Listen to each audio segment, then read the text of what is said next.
What's up, guys? This is Bren, and this is going to be a strategy cast of a extremely high rated game that I played. I think the average in the game was actually 6.4k on each team. It might have even been 6.5k MMR average for both teams. I can't remember exactly, but it was probably it was the highest game that I've ever played in terms of average MMR. And the interesting thing about this game was I actually managed to get EternalEnvy on my team, which is also extremely rare because, as I said, the average MMR is usually low, which means that it's going to be one high-rated player against another. But in this case, a lot of high-rated players are queuing, so I managed to get EternalEnvy on my team. I think he was like 6.8k during this. I'm currently using the name OK. I'm 6.5 currently. So in this game, I'm going to be going over why players are doing specific things, such as skill builds, item builds, why they're moving in the ways that they are.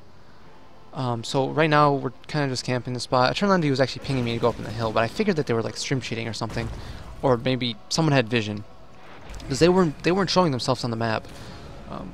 So I'm glad I did not go up there. Glad I didn't. Yeah. So it looks like they're going to be getting the bounty run here. Anyways, I'm going to go over the heroes in the lane. So it's going to be me, semi-soloing top with a roaming Earthshaker. EternalEnvy playing mid on Leshrac, semi-soloing as well with a Earthshaker just roaming between the lanes. Bloodseeker jungling, being played by Himobs? I don't know how to pronounce that. And then we have playing Ember Spirit. And then we have the notorious Undying picker, Semigod, playing Undying in the off lane with Slark and a Bounty Hunter. So a pretty weird tri-lane, but you know, that's how it is in these games. And then Invoker being played by Who Cares, playing against EternalEnvy mid. And then we have Storm being played by Nas top, which me and Earthshaker will be playing against. So let's take a look at this mid matchup. This is a pretty good matchup for Leshrac, and EternalEnvy's complete just kind of outplaying at this point. But he goes really aggressive. He made the play thinking that he could kill him, and he would have been able to kill him, but he actually used a wand charge right there, which I think is what ultimately saved him. So those type of mistakes actually do happen at any MMR. You can be like the best player in the world, and that shit will still happen. Dota's a game of consistency after all. So he gets first blooded there, but still, it's a good matchup for him. So it shouldn't hinder him too much. He should still like come on top of the lane. And then down bot, as you can see, this is why you really don't want to be picking jungling Bloodseekers, guys. It's just so inconsistent in these type of games, and you can get pushed out of the jungle extremely quick, especially since Bounty Hunter is a really common pick right now. I'm surprised that this Bounty Hunter didn't go for it over Venom, actually. But he might be the one that bought the support item, so yeah. Now, yeah, this Ember's gonna be having a really difficult time. If Ember actually leaves the lane, if the Dire team actually manages to get the lane back towards their side, just one pounce into a dropped tombstone, and this Ember Spirit is basically dead. There's really not too much you can do.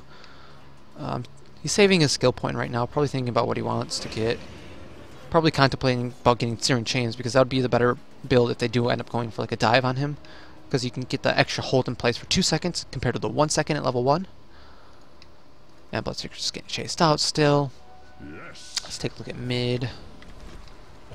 Oh, actually, there's going to be a battle going on.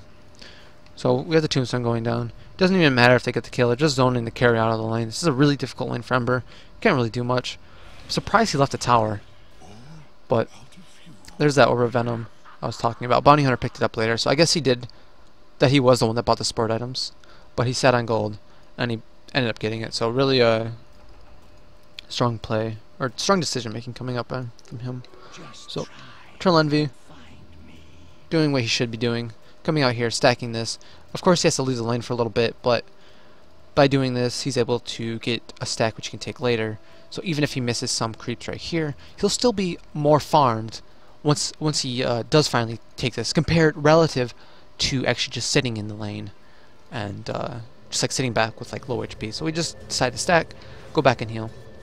It was the correct play. And you can take a look at top. Yeah, so we actually managed to get a kill on Storm, which I did not show, but it was a really simple kill, just a fissure into a rocket barrage. Nothing too great. Just a really simple play between me and Earthshaker, but that play actually did manage to zone me out because I took a lot of damage, lost mana. So you have Bloodseeker cutting the tree, is doing choke point jungling right here. Earthshaker's coming over. Probably coming over here to guard EternalEnvy and help him avoid getting ganked by the bounty hunter. Because if Earthshaker's around this area, he can actually just come. He can basically support both the Bloodseeker and the Leshrac mid by using his fissures to zone off ganks. So I muted camping mid. Muted is the name of the bounty hunter player. So it's gonna be top. Actually, he went for 1 point in homing missile. Definitely really good if you're in the offline. You can get a value point in early. You can just send it out if you're 1v1 in these type of matchups against like another range, and you can actually just zone them out for a few bit of CS, because when you use your homing missile, they do have to back off, because they can't just like sit up here really close so that when they do get on stun they can go back to farming. No, what happens is if they get stunned and they're standing here, Gyro will just run up, use his rocket barrage a few times, and probably just get a kill. So they have to run back to base if you just use your homing missile. I guess it's not too bad in terms of mana cost, 120, and if you do use it at the correct time, you should be able to get 2 free CS against your opponent. So that is the top lane. Taking a look at mid. Envy is losing out a little bit, mostly because of that death, but he's also behind in CS by a bit as well. So Invoker's his phase boots. This is a really weird build from Invoker. Invoker started with Exort, and now he's going back into Quas and Wax. Pretty rare. I'm not entirely sure what to think about that. I guess it solves Quas Wax's damage problem of like level 1 last hitting, because with the build that he went for, he does have the ability to actually last hit a lot better against difficult lanes. And then he gets the Quas points obviously for the regen, strength. So I'm not going to question that build too much. Slark is maxing Dark Pack, pretty much the go-to build now. Not too long ago, people would almost always go for Pounce build, but Slark is just actually Slark is such a good carry late game, guys. So you just essentially use your Dark Pack to farm up the early game, get extremely far ahead, get up an early Shadow Blade, Ring of Aquila, and then you start being aggressive, and then you still have your high level Dark Pack to just farm the map. So I'd say this is the go-to build these days. In more difficult lanes, let's say for example this Slark was the one that was getting shit on. Let's say Slark was in Ember Spear's position, then I would say putting more points in the Dark Pack would be better, because you wouldn't have the space to actually farm.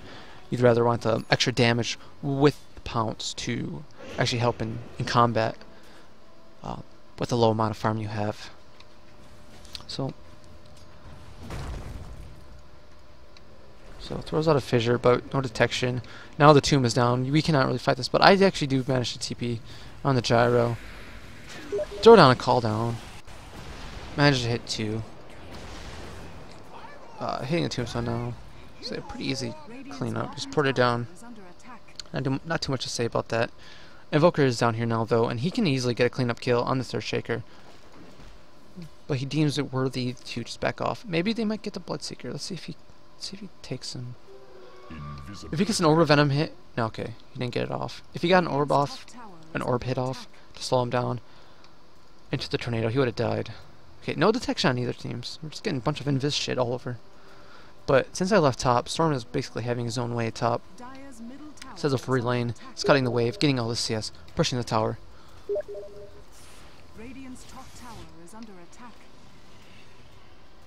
Let's take a look at Envy's farm. He's 33 and 2. That death really hurt him mid against the Invoker, and then on top of that, we have a jungler, which also hurts him. As I talked about in my Storm video, if you have a jungler, it's hard to take out like these stacks. Sometimes it'll be hard to do these type of stacks because your jungle will be going in between here and the medium and the hard camp right here. But he died. We don't have much space. There's a bounty hunter roaming. It's just a really difficult game for him this game. So I managed to get the kill on Storm. Let's go back. Let's take a look at that. Can't remember exactly what happened. Go on player perspective. So he's just playing up. Alright, so he was actually just using his mana to ensure that he gets the tower. Just zipping around there. Playing aggressively on the tower. He gets the tower, but I end up getting the kill here. Oh, that was a really good zip by him as well to avoid the stun. even though he didn't have enough damage to, enough mana to zip away, he had enough mana to zip towards the rocket. And if you hit the rocket during zip, you don't take any stun. The rocket is completely negated. I'd still say it was a worthy trade for him for dying for that tower. Opens up some map, gives the Dire team more map presence top, makes it harder for our team to TP and help me out if I'm to get ganked. So it's a play that I probably would have made too. Just getting the tower, to giving my life for a tower. Take a look down bot. We might have an engagement here. Oh my god! It's a really good tornado. Hits both Earthshaker and Bloodseeker. If he didn't hit the Earthshaker with that tornado, Earthshaker actually would have been able to fissure and probably stop the gank from happening. But pretty good. So Envy got the catch-up stack though, which is what I talk about in some of my videos. If you're able to stack this, even if you're having a hard game, you can just come and take these out really easily, and you're just right back in it. He still is a little bit behind the Invoker, but not by that much, by about 700 or so. Yeah.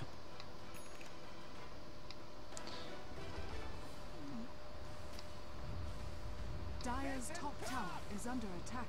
Taking a look down bot. They're just continuing their pressure. Ember's gonna have a really difficult game. But he's doing what you kind of have to do. Essentially in these type of games where you have these really obnoxious trial lanes that you're against, you kind of just have to limit your deaths, and hopefully the space that you're creating, just by forcing them to have so many heroes down in your lane, will be enough to help your team. Help your team. So essentially, by Ember not dying, he's making sure that this tower stays up. Their trial lane can't roam on us, meaning that I have more space to farm. Leshrac has more space to farm. Bloodseeker won't be getting as roamed as much in the jungle. So try to limit your deaths in those type of situations. It's gonna be a hard game no matter what, though. So we're getting this gank off. So Bloodseeker just went around behind the tower, used fog vision to get the rupture off. So Dying's going for the double bracer build. I'm not entirely sure how I feel about it. I feel like one of these should be a Bassi ring for the mana regen and for the armor. Dying's armor is pretty... it's not horrendous, but it's kind of mediocre, considering he is level 6 and he has a lot of stat point items. He could have a Bassi ring, help his team out a lot, give himself some mana regen, his team some mana regen. And Sark doesn't even have a Bassi ring of his own, so it'd be really helpful for their team. So I'm just farming top now. Farming top still. Bloodseeker's going back to the jungle. Everyone just basically ricing in these games. As you can tell in these games, there's not too much in terms of 5-manning. Most, like in these high average MMR games, people are just trying to be efficient on the map, farm as much as possible. People don't 5-man without a purpose, is basically what I'm trying to say. So, got the EMP off, but EternalEnvy didn't have too much mana, so it didn't do too much damage. Earthshaker picks up the body rune. He has his level 6 now, so that'll be really important, especially against an undying. If he can get, like, basically since his tombstone creates a lot of zombies, that's a lot of more minions, increases the potency of Earthshaker's Echo Slam. So maybe he can get off huge Echo.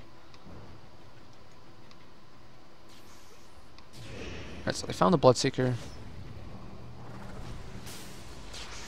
Alright, so we're gonna have a zip from Storm Spirit. Earthshaker's caught in the back, yeah, EMP'd. I throw down a call down. We don't have any backup. 2 of my teammates are dead. EternalEnvy is healing. So kind of a wasted call down, but I guess it stopped them from like chasing me.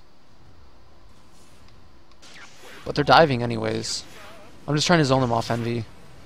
They're basically just sandwiching us. They're just completely sandwiching us. I just hate... Oh, I hate him dying so much. He just allows his team to do these type of plays. And then I die as well. So yeah. Pretty silly game. And then he throws out the tornado to stop the Bloodseeker in his tracks. If Invoker didn't throw out the tornado and instead he just went for the TP without throwing out the tornado, he probably would have died because Bloodseeker had a lot of thirst charges from that battle.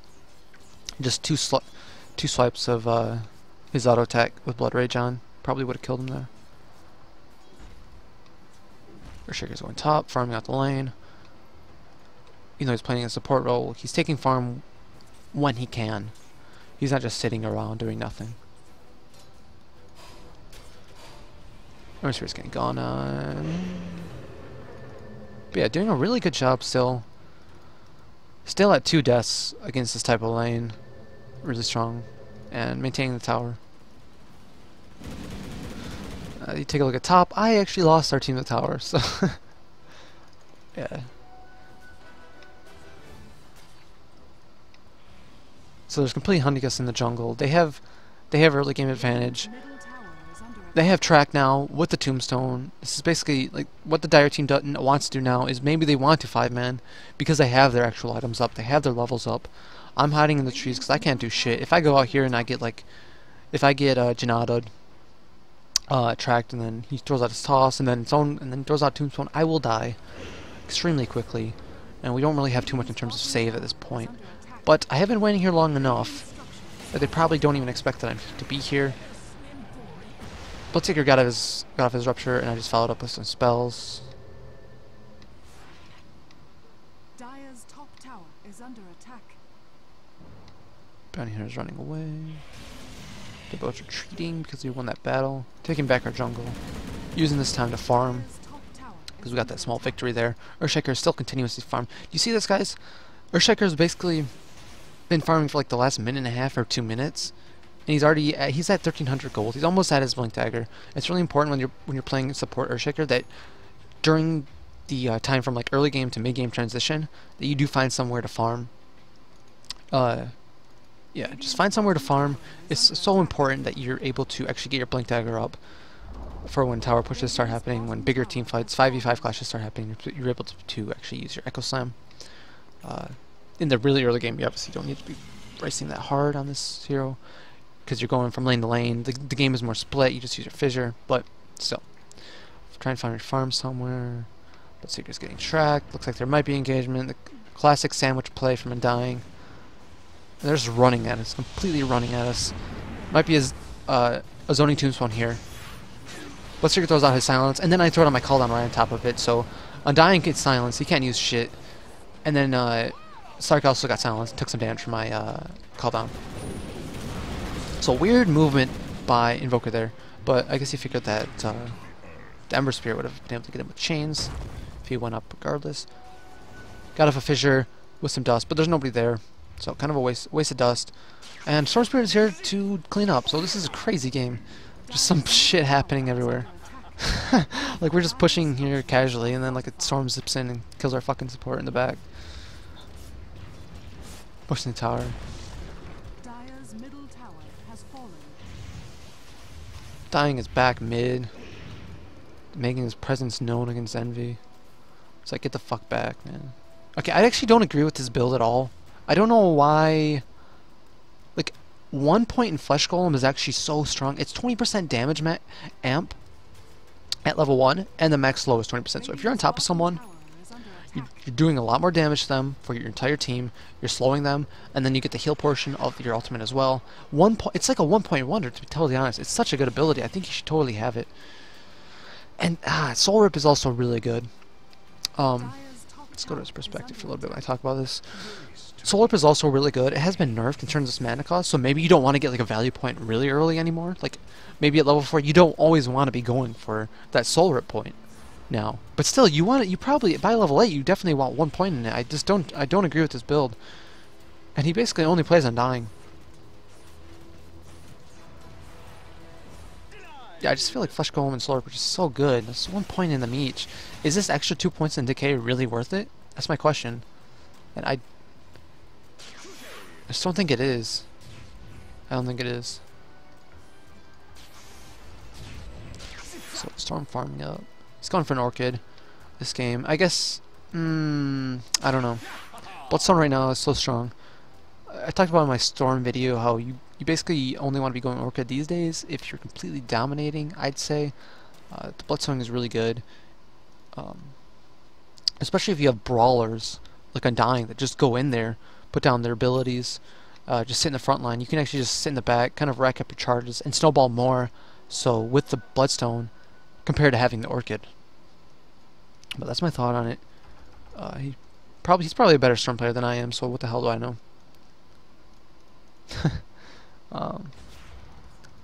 So down bot now. Ring of Aquila, Treads, Poor Man's Shield, basically value items with the wand. Pretty much the build he has to go for, so I really agree with this build. This item build that Ember went for. If he just went for like a Battle Fury with just like phase boost or some shit, just went straight into that, he would be having a much worse game because his early game was just so bad. So he went for these value items, so that maybe when a fight breaks out, he's able to actually stay alive, maybe get some AoE bounty gold. It's really important. Maybe he can buy some time if someone like initiates on him with a Storm. Storm will have his Orchid soon, and it's important that Ember is actually tanky enough that he can actually live, do the Orchid burst by throwing on his Flame Guard when he sees Storm coming, or that he's so tanky enough that it gives us enough time to actually aid him. But yeah. Earthshaker has his blink now, and Earthshaker's basically been playing solo support. He's kept good wards up the entire game, upgraded the Courier, 23 CS, maintained low death, and has had very high impact. So really strong play from this Earthshaker, to be totally honest with you guys. So it looks like we have a game in. Bloodseeker throws out his silence for the vision it gives. His blood right. Oh man, that he actually caught him within vision. Even though he was Shadow Bladed, we had some vision from the tower there, I think. Got off his Rupture, and Slark is basically, he can't move. Such a strong counter Bloodseeker is versus Slark. But Storm zips in, he's like, fuck it, I want to kill Leshrac. Just ruin his day. Don't think that was worth it. Yeah, I don't think that was worth it. He just kind of zipped in. But it's a pub game, people do shit like that. So for my build, I wasn't the one position in this game, and I honestly was playing pretty bad in the early game, as I kind of talked about. I haven't died too much, so my score doesn't really reflect that, but I think I played really poorly this game. Basically, me and Earthshaker made some really key mistakes in lane that allowed Storm Spirit to have a much better time than he did. Just played a little bit too aggressively, didn't play safe, and played back. But for this item build, though, Drums is just great. Just a really strong item for these fighting games.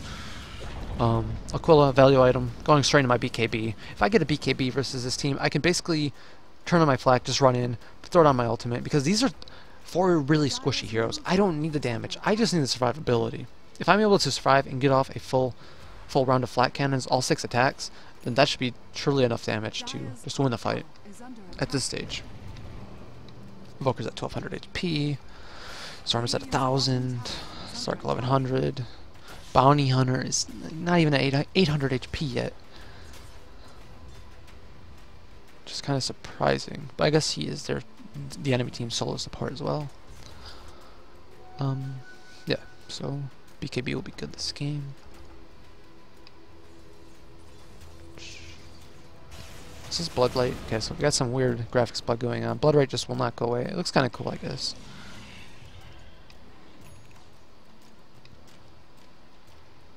So, Bloodseeker's going for his Yasha. For the Yasha on the Bloodseeker. I kind of agree with it. It's a really good fighting game. Looks like we have initiation by the Invoker. But, oh, we got a good rush run into the Fissure, into the Silence, and he cannot move anywhere. I throw it on my ult just to zone him back because I did see them up the hill. I saw them up the hill, so I throw it on my ultimate just to ensure that they're not going to be able to help him whatsoever. And Slark is kind of just had some really dumb deaths in the past few minutes, and you'll see what happens later.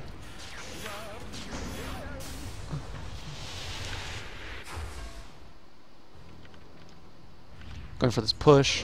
Leshrac is leading the way. I'm slightly behind him, with Earthshaker even more so behind. You have to really something that I really haven't talked about too much is like kind of like your hero positioning when you're going for these pushes. You obviously don't want to have like your squishy supports in front hitting the tower, like your 700 HP like Witch Doctor hitting the tower with you. You want him in the back so you can throw out cask and shit like that. pretty obvious, but I just want to point that out. Just want to mention. Just warming it up for me. Let's go back to free camera. Look, we're gonna have a battle. Go tornado EMP from the Invoker. Zones off the Bloodseeker, but Storm's going in. Gets a return kill on the Earthshaker. EternalEnvy is silenced by the Orchid. I throw out my call down the Invoker. Get him. I have a rocket going towards him, but I doubt we're gonna be able to get him. Because even if I do catch up to the Storm, there is the track movement speed bonus. Bounty Hunter in the back, throwing out his tracks. And look at this. Bounty Hunter is throwing out his tracks every single time it's off cooldown, every time he's in range. Because this will ensure that if, no matter what happens, as long as we get some like even trades, that they're going to be coming out and winning the fight because we're tracked. And all of his teammates are going to be around the battle, so that means that they're all going to have a very good chance of getting the movement speed that tracks give. So, spamming out his track.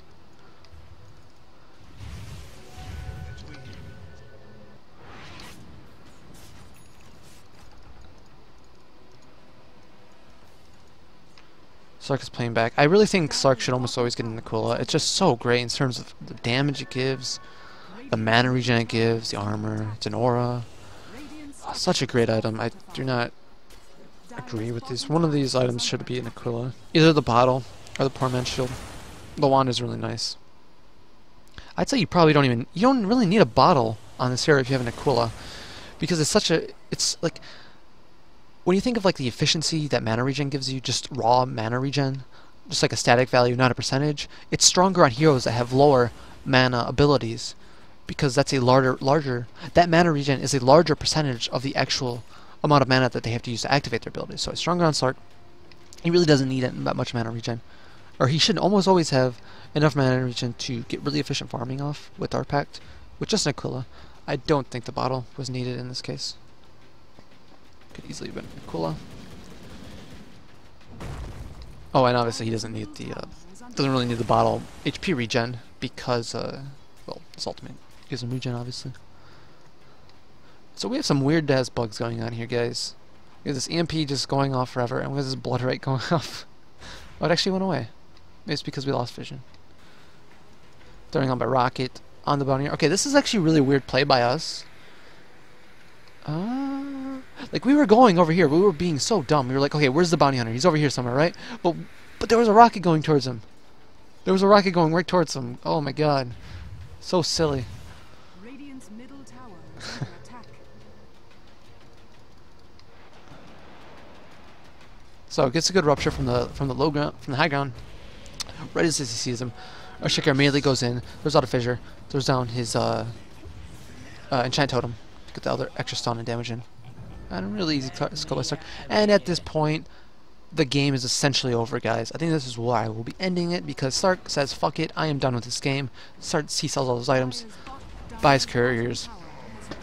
Yeah, so I'm going to end the cast here. Yeah, so I don't know why he did this. This was a pretty good game. They still could have won, but I don't know. He's been the one making the mistakes, not his team, so I don't know why he's like upset.